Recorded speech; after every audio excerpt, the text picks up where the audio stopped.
हाय दोस्तों, आपका स्वागत है हमारे YouTube चैनल पर। आज हम लोग पढ़ने वाले हैं हैमिंग डिस्टेंस एंड कुछ इंपॉर्टेंट पॉइंट को। तो हैमिंग डिस्टेंस क्या होता है, चलिए ये देखते हैं।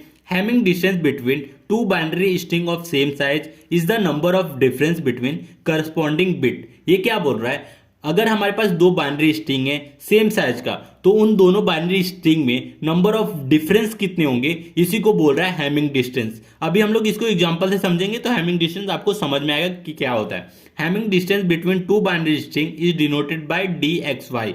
तो जो हैमिंग डिस्टेंस होता है दो बाइनरी स्ट्रिंग का, उसको हम लोग इस फॉर्म में लिखते हैं, डी एक्स वाई के फॉर्म में। ठीक है, जो हमारा पहला एग्जांपल है ये देखिए, डी एक्स वाई के फॉर्म में हमने लिखा है और दोनों का जो बाइनरी स्ट्रिंग है वो दोनों सेम है, मतलब तीन तीन बिट का सेम है। अब देखिए इन दोनों बाइनरी स्ट्रिंग में नंबर ऑफ डिफरेंस कितना है बिट का। एक जीरो से क्या हुआ, वन हो गया, जीरो से वन हो गया, मतलब दो बिट चेंज हुआ है, तो हमारा हैमिंग डिस्टेंस भी दो होगा। अब दूसरा एग्जाम्पल भी देख लेते हैं। अब देखिए डी एक्स वाई में 1 0 0 0 1 1, मतलब तीनों बिट हमारा चेंज हो गया, तो हैमिंग डिस्टेंस क्या होगा, 3 होगा।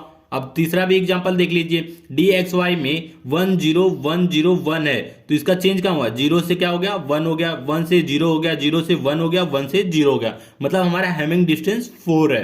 अब देखिए एक और तरीका है हैमिंग डिस्टेंस फाइंड आउट करने का, तो वो भी मैं बता देता हूं। अभी इसी एग्जांपल को हम लोग देते हैं, 1 0 1 0 1 है और 1 1 0 1 1 1 0 1 0 है। तो अभी इन दोनों बाइनरी स्ट्रिंग में हम लोग क्या करेंगे, एक्सओर अप्लाई करेंगे। एक्सओर क्या होता है, अगर हमारे पास सेम बिट है, सेम बिट है, सेम बिट है, तो इसकी वैल्यू आती है जीरो। अगर डिफरेंट बिट है, डिफरेंट बिट है, तो इसकी वैल्यू आती है 1। ये होता है एक्सओर में ऑपरेशन। तो सेम बिट रहेगा तो जीरो वैल्यू आएगी, और अगर डिफरेंट बिट रहेगा तो 1 आएगा। तो ये देखिए अगर दो बाइनरी स्ट्रिंग में हम लोग एक्सओर अपनाएंगे तो 1 0 क्या हो गया, 1 हो गया, 0 1 1 हो गया, 1 0 1 हो गया, 0 1 1 हो गया, अब 1 1 0 हो गया, क्योंकि ये दोनों बिट सेम है। अब हमने एक्सओर अपनाया तो नंबर, अब एक्सओर अपनाने के बाद जो वैल्यू आएगी, इस वैल्यू में हम लोग गिनेंगे कि कितने नंबर ऑफ वंस है, इसमें कितने नंबर ऑफ वंस है, 1 2 3 4, 4 नंबर ऑफ वंस है, तो हमारा हैमिंग डिस्टेंस भी क्या हो गया, 4 हो गया। अब इसी पे हम लोग क्या किया, नोट्स भी लिख दिया। Hamming distance can easily be found if we apply XOR operation on the two words and count the number of ones in the result. मतलब हम लोग क्या करेंगे, दो बाइनरी स्ट्रिंग में क्या करेंगे, एक्सओर अप्लाई करेंगे, और जो रिजल्ट आएगा उसमें काउंट करेंगे नंबर ऑफ वंस कितना है, और वही हमारा हैमिंग डिस्टेंस होगा। अब हम लोग मिनिमम हैमिंग डिस्टेंस क्या होता है ये भी देख लेते हैं। In a set of code words the minimum Hamming distance is a smallest Hamming distance between the all possible pair of code words. अगर हमारे पास 4 कोड वर्ड्स दिया है, चारों कोड वर्ड्स का हम लोग पेयर बनाएंगे और चेक करेंगे सबसे कम हैमिंग डिस्टेंस कौन सा कोड वर्ड का है, और उसी को हम लोग क्या बोलेंगे, मिनिमम हैमिंग डिस्टेंस। अब इसका एग्जांपल देखते हैं तो आपको समझ में आएगा। अब देखिए ये वैलिड कोड वर्ड है, हमारे पास 4 वैलिड कोड वर्ड है, और इसका मैंने एक नाम ले लिया ABCD 0 1 0, ये हमारे सारे वैलिड कोड वर्ड है। अब इसका मुझे पेयर बनाना, तो कैसे बनाऊंगा, तो पहला पेयर क्या होगा, DAB DAC ABD BC BD CD, ऐसे मैंने पेयर बना लिया सबका। अब इन सारों का मैं क्या करूंगा, हेमिंग डिस्टेंस चेक करूंगा। तो पहले हेमिंग डिस्टेंस DAB का देखते हैं। AB का हेमिंग डिस्टेंस देखिए, 0 1 मतलब 1 हो गया, 1 0 1 मतलब 2 हो गया, 0 से 1 हो गया, 3 हो गया, मतलब इसका हेमिंग डिस्टेंस क्या हो गया, 3 हो गया। तो मैंने 3 लिख दिया, मतलब इसमें 3 बिट चेंज हुआ, तो इसलिए हेमिंग डिस्टेंस 3 हो गया। ऐसे सबका निकालेंगे तो ये सबका हेमिंग डिस्टेंस आएगा। अब देखिए इन सब में से जो सबसे कम हैमिंग डिस्टेंस रहेगा वही हमारा मिनिमम हैमिंग डिस्टेंस रहेगा।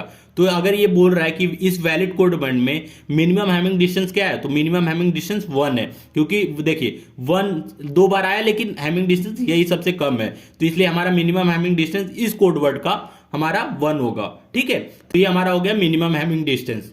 अब कुछ इंपॉर्टेंट पॉइंट रह गए तो वो भी देख लेते हैं। If minimum having distance is d, then we detect up to d-1 bit error।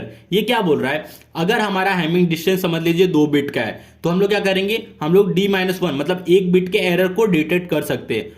To detect d bit error minimum Hamming distance required d+1। ये क्या बोल रहा है, अगर सपोज हमारा 1 बिट का एरर है तो हम लोग को मिनिमम हैमिंग डिस्टेंस रिक्वायर्ड होगा d+1 मतलब 2।